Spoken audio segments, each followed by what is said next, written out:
Capítulo 51. Centurião Carapaça. Canal Áudio Novel BR. Deixe o like e se inscreva para nos apoiar. Os monstros possuíam alguma inteligência rudimentar, no entanto, não podiam ser comparados aos humanos.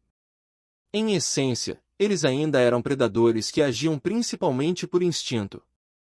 Sua astúcia era de natureza bestial e não era difícil de superar. Isso deu aos três adormecidos a chance de aproveitar sua vantagem. Depois de finalizar o plano, eles fizeram alguns preparativos.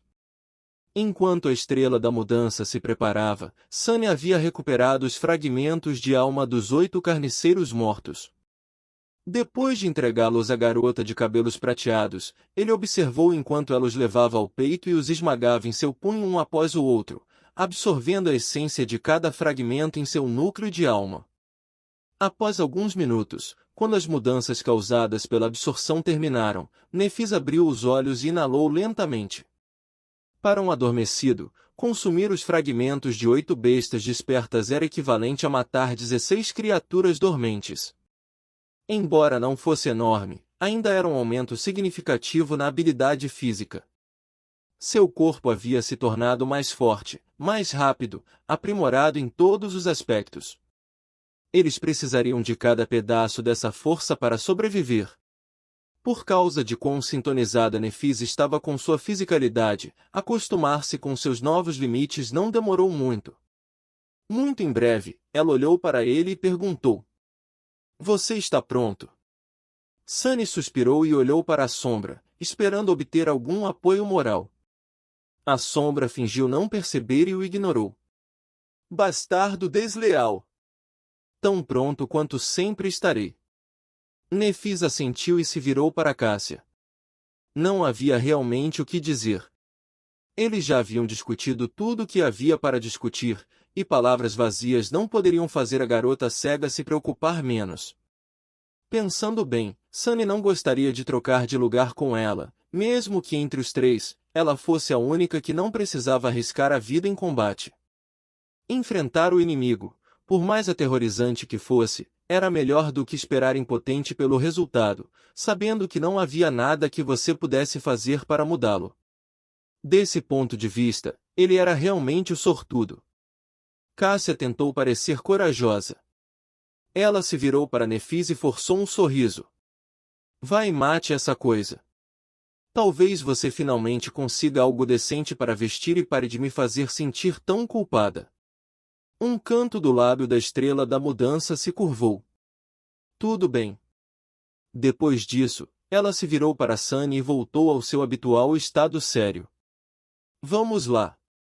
Alguns minutos depois, ele estava em cima da crista rochosa, olhando para baixo, para o monstro mortal.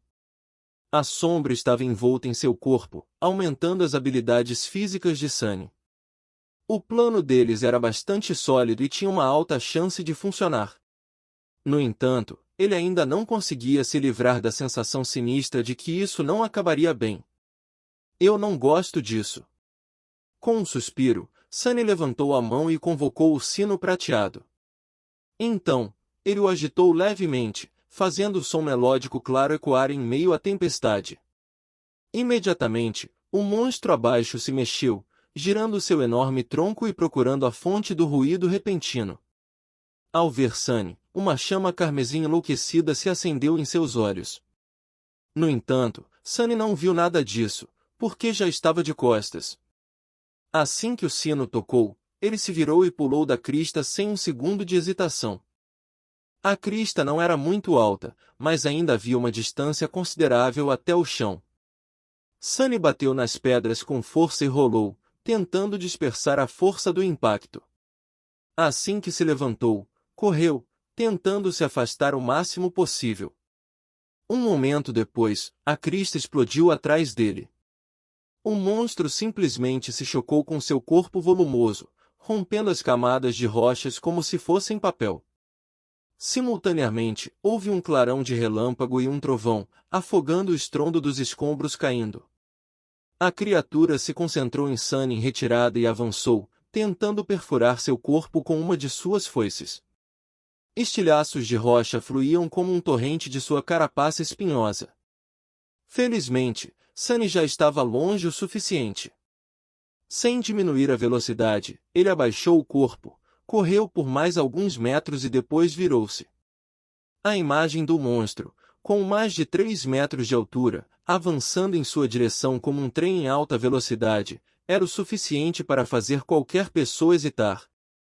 No entanto, Sunny manteve-se firme, erguendo a lâmina azul acima da cabeça. Afinal, ele era a isca. A meia dúzia de metros de distância dele, o monstro finalmente alcançou sua armadilha. Quase imperceptível na escuridão e na chuva torrencial, a corda dourada estava esticada entre dois pedregulhos maciços na altura das juntas das pernas da criatura. Mais cedo, Sunny havia baixado seu corpo para correr por baixo dela. Dominado pela sede de sangue, o monstro não percebeu a corda tensa e correu até ela em alta velocidade. Se fosse uma corda normal, sem dúvida, se romperia imediatamente. No entanto, a corda dourada era uma memória e ser incrivelmente resistente era um de seus atributos.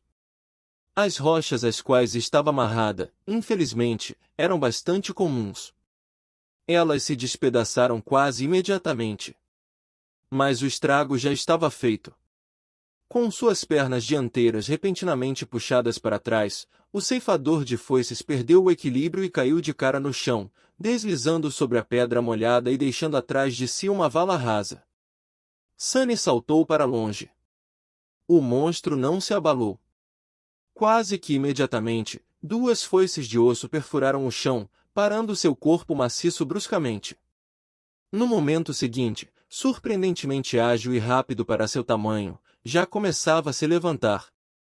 Se fosse permitido que ele se levantasse, seus destinos estariam selados. Felizmente, o eco de Sunny foi mais rápido. No momento em que o monstro caiu, ele parou de fingir ser um dos carniceiros mortos, levantou-se e correu em direção ao monstro. Logo quando o inimigo estava prestes a se levantar, pulou sobre sua carapaça por trás, prendendo a criatura com seu peso, e travou suas pinças nos braços da criatura logo abaixo do ponto onde as foices de osso começavam. Apesar de o eco ter sido ferido pelos espinhos que cresciam da carapaça do monstro, conseguiu imobilizá-lo, pelo menos por um segundo. Um segundo foi o suficiente. Como se vinda do nada, Nephis, que estava escondida em emboscada, apareceu na frente do monstro. Avançando entre suas foices aterrorizantes, ela se inclinou para frente e desferiu um golpe devastador com sua espada longa, colocando todo o seu peso por trás dele. Eles não sabiam se o monstro desperto tinha o mesmo ponto fraco em suas costas que seus parentes menores, os carniceiros tinham. No entanto, não havia razão para supor que não houvesse uma brecha entre sua carapaça e a armadura do tronco. Era uma questão mecânica. Qualquer coisa que precisasse ser flexível não poderia ser muito rígida. A ponta da espada da Estrela da Mudança mergulhou na estreita brecha. Então, a espada desapareceu no corpo do monstro, penetrando tão profundamente que o cabo acabou roçando contra a quitina. Isso aí! Sunny pensou, triunfante. No entanto, no segundo seguinte, sua expressão se escureceu. Porque a criatura nem parecia ter notado a ferida que deveria ser, se não fatal, pelo menos altamente debilitante. Forçando um pouco o corpo, ela se retorceu de repente, jogando o eco para fora de sua carapaça, e se levantou. As foices de osso raspavam contra a rocha enquanto as puxava do chão. Desprotegida, Nephis estava bem na frente dele, sua espada ainda presa na carne do monstro. Não! Sunny estava longe demais para fazer algo, dando a volta na criatura massiva para atacá-la por trás. O eco estava no chão, ainda se recuperando de ser jogado das costas do inimigo. Não parecia que poderia ajudar também. No momento, a Estrela da Mudança estava por conta própria. As foices cortaram o ar, mirando sua carne. No último momento, porém, um par de pinças travou uma delas em um aperto de ferro. Isso deu a Nephis mais uma fração de segundo para reagir. Soltando a espada, Ela mergulhou sob o corpo da criatura, se escondendo no ponto cego do alcance do ataque da outra foice. Quanto a esconderijos, este não era o ideal, já que tudo que o monstro tinha que fazer para esmagá-la era deitar-se. No entanto, naquele momento, Nefis não tinha outra escolha. Isso é ruim, muito ruim. Até então, Sunny já estava atrás da criatura. Esperando ganhar algum tempo para Nefis, ele brandiu a lâmina azul e golpeou para baixo. A espada atingiu a junta de uma das pernas traseiras do monstro, fazendo jorrar sangue azulado. No entanto, ao contrário do que aconteceu na batalha contra um carniceiro, ele não conseguiu cortar completamente o membro. Era muito resistente e espesso. No momento seguinte, a perna desapareceu do campo de visão de Sunny. Droga! Enquanto esse pensamento surgia em sua mente, Sunny levantou a cabeça e olhou para o monstro. De alguma forma, ele já havia se virado e estava agora encarando-o, com duas chamas carmesim ardendo com sede de sangue em seus olhos. Antes que Sunny pudesse reagir adequadamente, a ponta afiada de uma foice de osso o atingiu no peito com a força de um ariete. A única coisa que ele conseguiu fazer foi transferir a sombra de seu corpo para o manto do titereiro. Por causa dessa decisão rápida como um raio, a armadura resistiu. Ele não foi perfurado no coração e empalado na foice. No entanto, foi um pequeno consolo. A força do golpe ainda foi suficiente para fazer sua caixa torácica ceder e enviar seu corpo voando pelo ar como um boneco de pano. De alguma forma, Sunny se viu deitado no chão. Seu corpo parecia estranho e ele não conseguia respirar. Algo amargo escorria de sua boca, fazendo-o engasgar. Era sangue. Ele estava se afogando no próprio sangue. Fraco, Sunny tentou se mover, mas seus membros não o obedeciam. Apenas a sombra obedecia, envolvendo seu corpo e adiando o inevitável por um pouco. Estou ferido. Com seus pensamentos ficando cada vez mais lentos, como se estivessem submersos em um nevoeiro denso, ele olhou para cima, esperando ver as estrelas. Em vez disso, ele viu dois olhos carmesins ardentes, se aproximando dele da escuridão.